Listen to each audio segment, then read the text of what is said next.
Telangana budget సమావేశాల్లో అధికార ప్రతిపక్షాల మధ్య మాటల యుద్ధం తారాస్థాయికి చేరుకుంది. సభలో చర్చ జరుగుతున్న సమయంలో మంత్రి కోమటిరెడ్డి వెంకటరెడ్డి గురించి మాజీ మంత్రి హరీష్ రావు చేసిన వ్యాఖ్యలు సభలో దుమారం రేపాయి. హరీష్ చేసిన వ్యాఖ్యలకు మంత్రి కోమటిరెడ్డితో పాటు సీఎం రేవంత్ రెడ్డి కూడా ఘాటుగానే బదులిచ్చారు.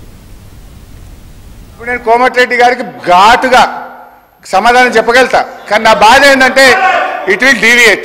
ఆయనకేమో హాఫ్ నాలెడ్జ్. ఇప్పుడు ఆయన ఏం మాట్లాడిండు, హాఫ్ నాలెడ్జ్.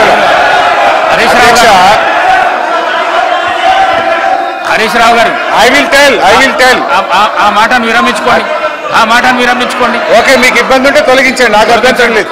ఆయనకు హరీష్ రావు గారికి హాఫ్ నాలెడ్జ్ కాదు సార్, ఆకారం పెరిగింది తప్పి అసలు నాలెడ్జ్ లేదని.